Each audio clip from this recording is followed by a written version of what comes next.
Bonjour et bienvenue dans cette troisième et dernière partie du cours d'hiver 2021 du CSTC au sujet de la toiture plate et de la révision de la NIT 215. Le premier chapitre au sujet des compositions de toiture a fait l'objet de la partie 1. Les chapitres 2 par vapeur et 3 rénovation ont été décrits dans la deuxième partie. Et dans cette troisième partie, je vais parler des aspects environnementaux et puis de la pathologie des toitures plates. Je commence par le chapitre relatif aux aspects environnementaux. Tout d'abord, on va définir ce que l'on entend par construction et matériaux de construction durable.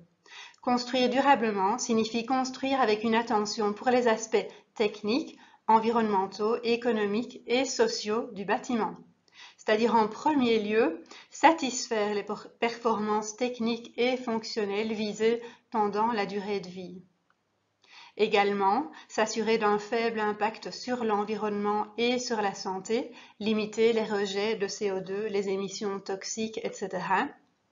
Une durabilité sociale maximale, par exemple de bonnes conditions de travail pour la production de matériaux, et également une durabilité économique optimale, des matériaux abordables avec de faibles coûts de durée de vie.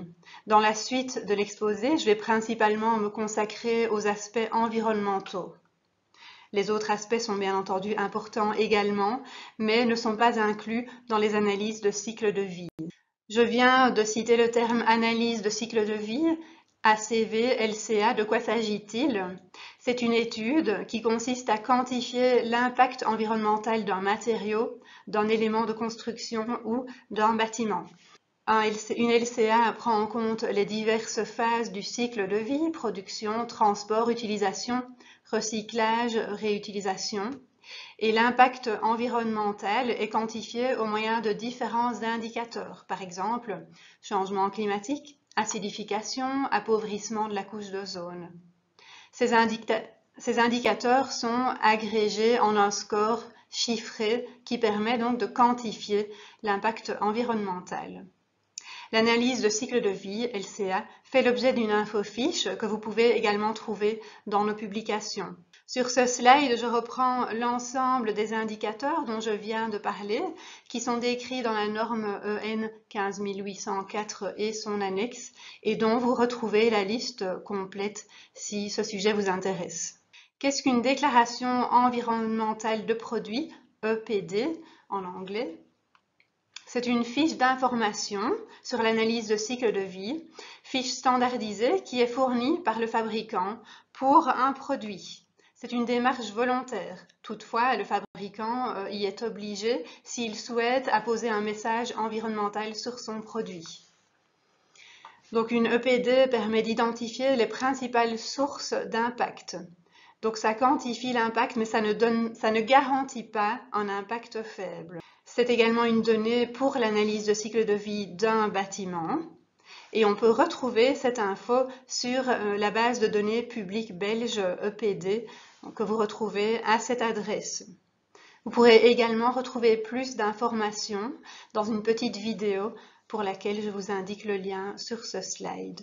Il s'agit donc d'une déclaration objective qui ne dit pas si oui ou non le produit est bon et qui ne donne pas des exigences à atteindre.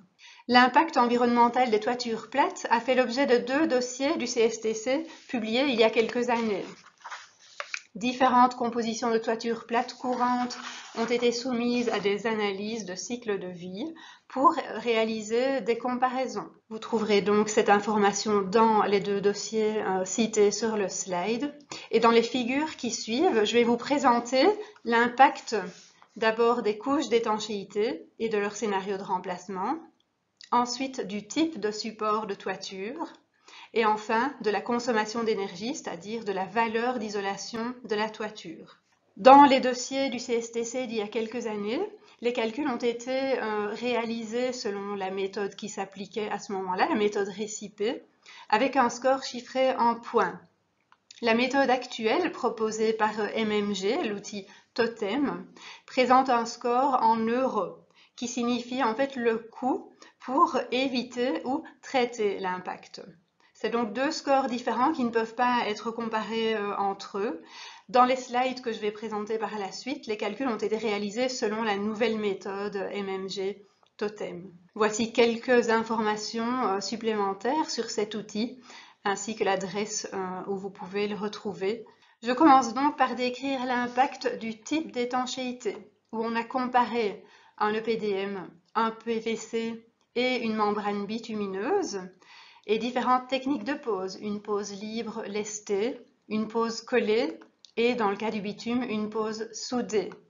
Les scénarios de remplacement différents ont également été envisagés, une couche additionnelle d'étanchéité et remplacement de la couche de désolidarisation dans le cas d'une étanchéité en pose libre, une couche additionnelle posée par lestage, une couche additionnelle d'isolation et d'étanchéité, le remplacement de l'étanchéité et de l'isolation dans le cas d'une pose d'étanchéité collée où on ne sait pas retirer l'étanchéité sans dégrader l'isolation.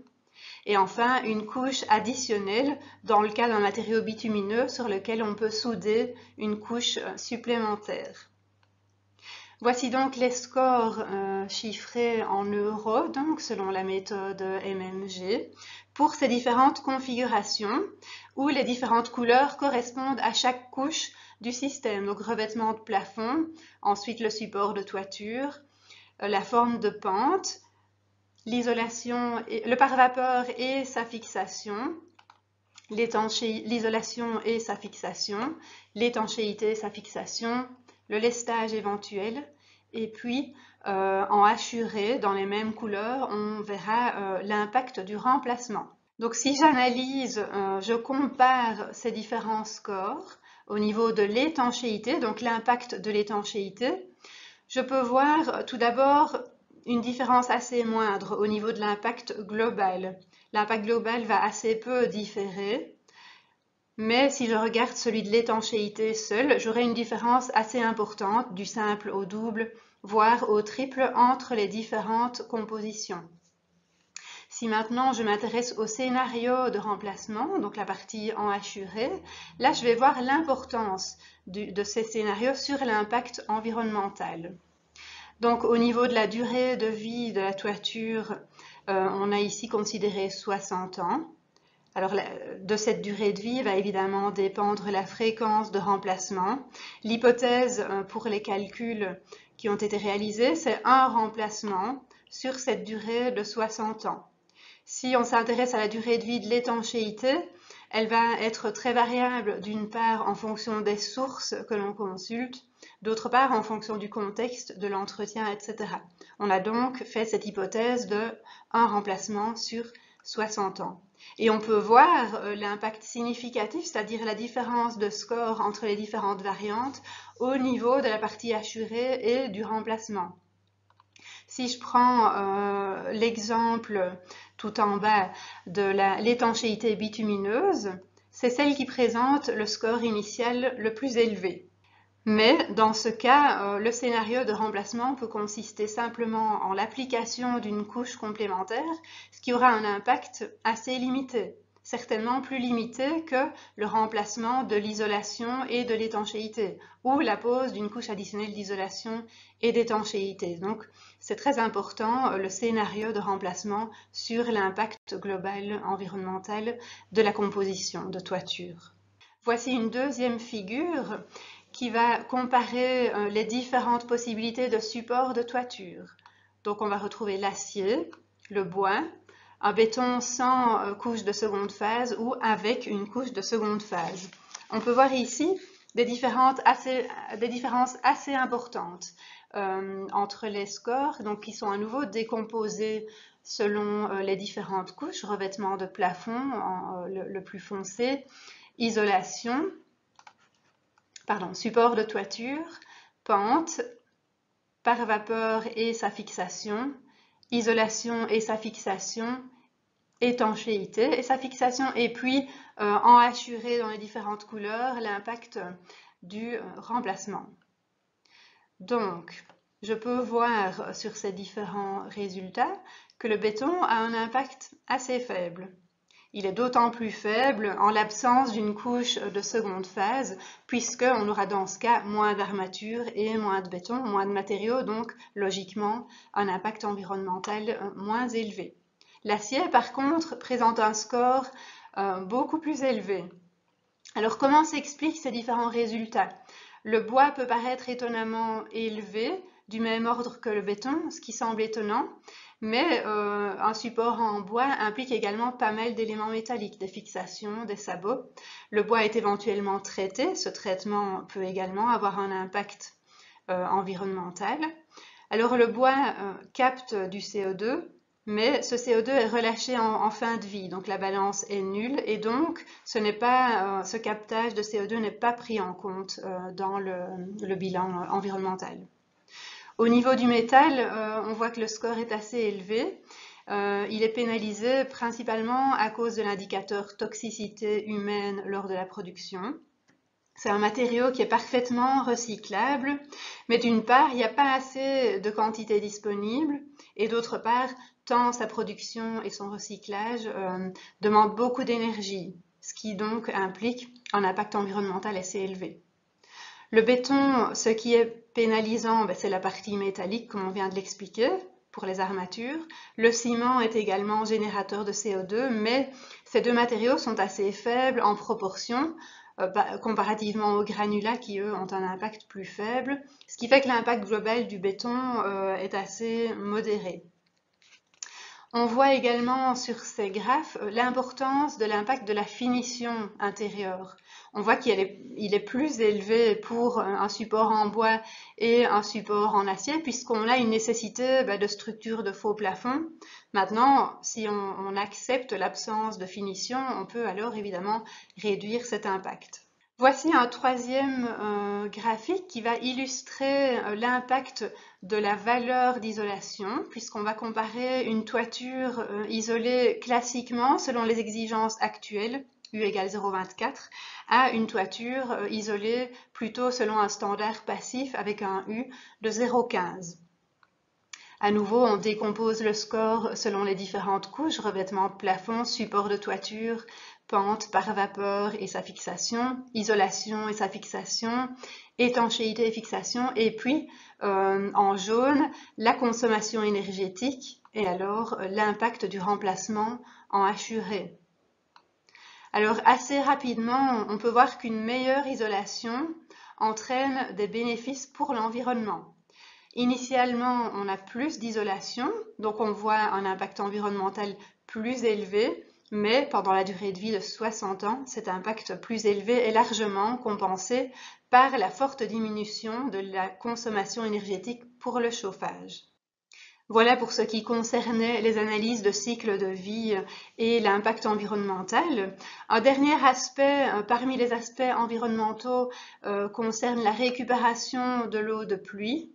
Environ 50% de l'eau utilisée par un ménage est destinée aux lessives, nettoyage ou essais, donc applications non sanitaires. 80 mètres cubes d'eau de pluie peuvent être récupérés par an pour une toiture de 100 mètres carrés et peuvent suffire pour couvrir cette utilisation. C'est donc intéressant de récupérer l'eau de pluie à condition de se limiter uniquement aux applications non sanitaires, donc certainement pas en cuisine ou en salle de bain, et en prévoyant un réseau de distribution tout à fait distinct de celui d'eau potable. Alors la qualité de l'eau récupérée peut varier en fonction des conditions et des matériaux en contact. On peut observer une odeur désagréable à certaines périodes de l'année. Il faudra donc bien nettoyer, rincer, désinfecter éventuellement la citerne et les conduites. On peut également observer certaines colorations dans le cadre de toitures vertes, mais également dans le cas de certains matériaux qui peuvent être dégradés par les UV. À ce moment-là, une protection avec des paillettes d'ardoise par exemple peut limiter la coloration, ou un filtre à charbon actif peut permettre de filtrer l'eau et d'enlever cette coloration. On peut également observer des dépôts calcaires dans le cas d'un lestage en granulats calcaires. Il faudra donc remplacer ce lestage par des granulats bien rincés, pas de pierre calcaire, pour éviter donc ces dépôts. Cela fait l'objet d'un dossier du CSTC publié il y a quelques années et le thème sera également abordé dans une NIT à paraître, donc le 2e tome au sujet de l'évacuation des eaux pluviales. Je vais maintenant aborder le dernier chapitre, la pathologie. Dans la nouvelle version de la NIT, vous retrouverez un nouveau chapitre avec ce tableau qui décrit les différents cas de pathologie en toiture plate, leurs symptômes, ainsi que les causes possibles, les solutions possibles et, bien entendu, les mesures de prévention, tout cela illustré par des photos. Je vais décrire aujourd'hui 2 exemples de pathologies relativement courantes en toiture plate. La première est une cohésion insuffisante de la forme de pente. Voici ce qu'on peut parfois observer, une forme de pente liée au ciment, béton mousse par exemple, donc un béton autre qu'un béton de structure, qui présente une surface pulvérilante, qui s'effrite ou qui est humide et qui ne permet pas de souder ou coller correctement une étanchéité ou un pare-vapeur. Voici donc quelques photos qui illustrent le phénomène. Les formes de pente à base de ciment sont intéressantes puisqu'elles permettent de réaliser une pente suffisante, quelle que soit la forme de support, et donc de s'assurer d'une évacuation correcte des eaux. Par contre, elles ont un poids non négligeable et surtout impliquent un apport important d'humidité de construction. Et dans certains cas, on observe une cohésion insuffisante. Les causes possibles de ce phénomène sont un fort ensoleillement pendant ou juste après la mise en œuvre, c'est-à-dire que l'ensoleillement va faire évaporer l'eau plutôt que de la lier avec le ciment. On aura donc une hydratation incorrecte du ciment, ce qui peut provoquer une surface pulvérulente. Des averses pendant ou juste après la mise en œuvre vont également causer une dégradation de la surface et faire en sorte qu'une grande quantité d'humidité soit absorbée avant la pose du pare-vapeur. Enfin, le gel nocturne, juste après la mise en œuvre, peut également dégrader ce type de matériaux, dont certains, comme le béton mousse, y sont particulièrement sensibles. On voit ici un exemple de béton mousse. On voit qu'il contient pas mal d'humidité qui a gelé pendant la nuit. On voit vraiment cette surface brillante qui craque sous le pas, donc un gel de la surface. Quels sont les remèdes à ce cas de pathologie? Dans la unité 215 actuelle, on parle d'une couche de lissage en mortier de 20 mm d'épaisseur. L'application de cette couche va permettre de limiter l'absorption d'eau, mais c'est une couche mince qui est fort sollicitée thermiquement et qui risque de se fissurer ou de se décoller. Donc on a une cohésion insuffisante ou en tout cas qui n'est pas garantie de la forme de pente et on va dans ce cas préférer un système de fixation autre que l'adhérence, donc un système d'étanchéité lesté ou fixé mécaniquement dans le support de toiture. Comment prévenir ce cas de pathologie? Si les conditions climatiques s'annoncent non optimales, il vaudra mieux opter pour un matériau moins sensible au climat. Par exemple, réaliser la pente avec le béton de structure ou avec un mortier de chape qui contient moins d'humidité ou utiliser des panneaux d'isolation à pente intégrée qui permettent donc de réaliser la pente sans le moindre apport d'humidité. Ce cas de pathologie fait l'objet d'un dossier également du CSTC que vous retrouverez dans nos publications. Je vais décrire un second cas de pathologie courante en toiture plate, qui est la dégradation du contreplaqué en rive de toiture. Voici ce qu'on peut parfois observer, une finition de rive qui s'arrache et on observe vraiment une délamination du bois contreplaqué. Voici une autre photo qui illustre bien ce phénomène. Quelles sont les causes possibles et la prévention? Il y a 2 facteurs très importants à prendre en compte qui sont d'une part l'humidité et d'autre part la qualité du contreplaqué, donc du bois, mais également de son collage. Alors l'humidité peut avoir différentes origines. Tout d'abord une infiltration. Toutefois, une infiltration est un problème local et c'est souvent exclu puisque le problème est généralement plutôt généralisé. On peut également avoir affaire à de l'humidité de construction emprisonnée. Par exemple, quand on voit ce type de bloc de maçonnerie creux dont les trous peuvent se remplir d'eau qui va par la suite se condenser. La unité 244, qui traite des détails et raccords de toiture plate, prévoit d'ailleurs d'appliquer un about de la costière en matériaux pleins, maçonnerie pleine ou béton, ou en cas de bloc perforé, eh bien, d'obturer les perforations pendant les travaux de gros œuvres, ce qui permettra une fixation correcte de la rive, mais aussi d'éviter donc d'enfermer de l'humidité. Voici des photos qui illustrent donc cette opération d'obturation des cavités des blocs de maçonnerie. Une troisième source possible d'humidité est la condensation. Comme on le voit sur ce schéma, l'air intérieur, chaud et humide, peut migrer par diffusion au travers du bloc de maçonnerie isolante et venir se condenser sur le contreplaqué sous l'étanchéité. L'humidité peut également provenir de la forme de pente à base de ciment qui va sécher. La unité 244 prévoit la possibilité de ce type de détail, donc avec maçonnerie isolante, jusqu'à une classe de climat intérieur 3. Dans le cas d'une classe de climat intérieur 4, donc un bâtiment à production plus élevée d'humidité, on peut observer, comme on le voit sur cette simulation, une condensation résiduelle donc qui va se cumuler d'année en année.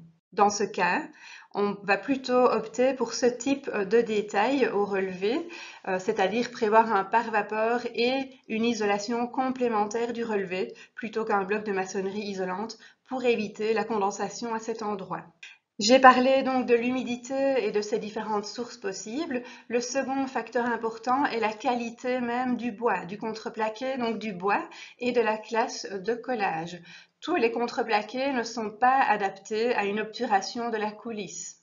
La unité 244 prévoit donc que l'on se trouve en classe d'utilisation 2, donc milieu humide, ce à quoi tous les contreplaqués ne sont pas adaptés. Ça fait l'objet d'un dossier du CSTC publié en 2016 où vous retrouvez des explications plus détaillées à ce sujet. Pour cette classe d'utilisation 2, il faut une variété de bois suffisamment durable. Donc un bois qui répond à une classe de durabilité 1 à 3 sans traitement de préservation. Au niveau du collage, le collage doit être au moins de classe 2. Cette classe peut être déterminée par un test, donc selon la norme EN 314-1. Dans ce dossier du CSTC, vous retrouverez ce tableau qui décrit donc les 3 classes de service, donc intérieur, sec, humide ou extérieur. L'obturation de la coulisse se trouve donc en classe 2, humide. Vous le trouvez dans la colonne qui décrit les exemples d'application. Et effectivement, la durabilité nécessaire pour le bois utilisé dans ce cas est une classe 1 à 3 sans traitement de préservation, avec une qualité de collage au moins de classe 2. En conclusion, pour garantir le maintien des performances du contreplaqué et éviter une dégradation prématurée, il faudra utiliser un contreplaqué adapté à cette application d'obturation de la coulisse, c'est-à-dire constitué d'un bois suffisamment durable avec une classe de collage adaptée des couches de plaquage.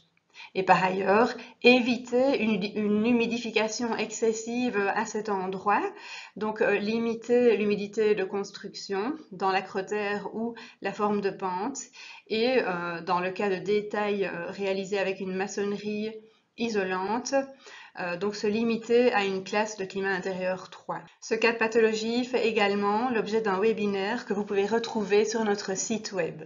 Voici qui termine la 3e et dernière partie du cours d'hiver au sujet des toitures plates. Je vous remercie pour votre attention. Si vous souhaitez en savoir plus, n'hésitez pas à consulter notre site web.